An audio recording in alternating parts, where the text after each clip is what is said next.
Afghanistan. Is war ever justifiable?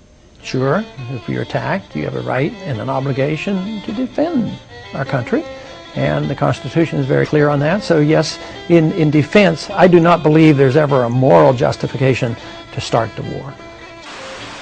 How about going into Afghanistan after September 11th? I voted for that authority to go after those responsible for 9/11. I was very unhappy with what happened because we neglected to pursue Osama bin Laden. My argument is that we shouldn't go to war so carelessly. When we do, the wars don't end. Congressman, you don't think that changed with the 9/11 attack, sir? Have you ever read about the reasons they attacked us? They attack us because we've been over there. We've been bombing Iraq for 10 years. We've been in the Middle East. It's an extraordinary statement of someone who lived through the attack of September 11, that we invited the attack because we were attacking Iraq. I don't think I've ever heard that before. America is fighting a war that doesn't exist. We're fighting because our leaders tell us that the Muslims hate freedom and hate liberty and hate women in the workplace, and that's got nothing to do with it. It has everything to do with what we do in the Islamic world, what our policies are and what our impact is there.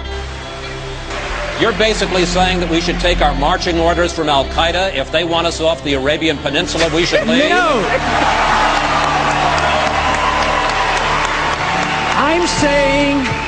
I'm saying we should take our marching orders from our Constitution. We should not go to war. We should not go to war without a declaration. We should not go to war when it's an aggressive war. This is an aggressive invasion. We've committed the invasion of this war. Don't let anybody make you think that God chose America as his divine, messianic force to be a sort of policeman of the whole world. God has a way of standing before the nations with judgment, and it seems that I can hear God saying to America, "You're too arrogant. You don't change your ways.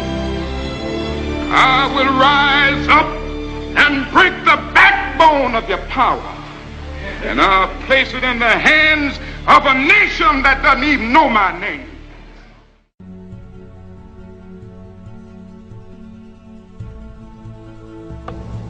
I have a dream that one day this nation will rise up and live out the true meaning of its creed. We hold these truths to be self-evident, that all men are created equal. And you know, libertarianism is the enemy of all racism, because racism is a collectivist idea. It's that you put people in category. You say, well, blacks belong here and whites here and women here. But we don't see people informed or gays. You don't have rights because you're gays or women or minority. You have rights because you're an individual. So we see people as strictly as individuals, and we get these individuals in a natural way. So it's exactly opposite of all collectivism, and it's absolutely anti-racism because we don't see it in those terms. Because I have a dream that my 4 little children will one day live in a nation where they will not be judged by the color of their skin, but by the content of their character. I have a dream today. I don't see rights as gay rights, women's rights, minority rights. I see only one kind of rights, the individual. The individual has their right to their life and their liberty, and everybody should be treated equally. This will be the day when all of God's children will be able to sing with new meaning, "My country, 'tis of thee." Sweet land of liberty, of thee I sing. Land where my fathers died, land of the pilgrims pride. From every mountainside, let freedom ring. And if America is to be a great nation, this must become true. So let freedom ring.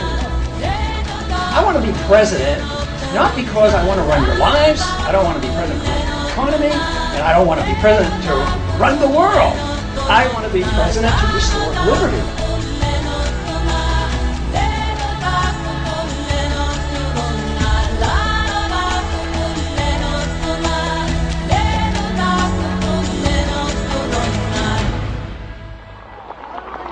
when we allow freedom ring, when we let it ring from every village and every hamlet, from every state and every city, we will be able to speed up that day when all of God's children, black men and white men, Jews and Gentiles, Protestants and Catholics, will be able to join hands and sing in the words of the old Negro spiritual, free at last, thank God Almighty, we are free at last.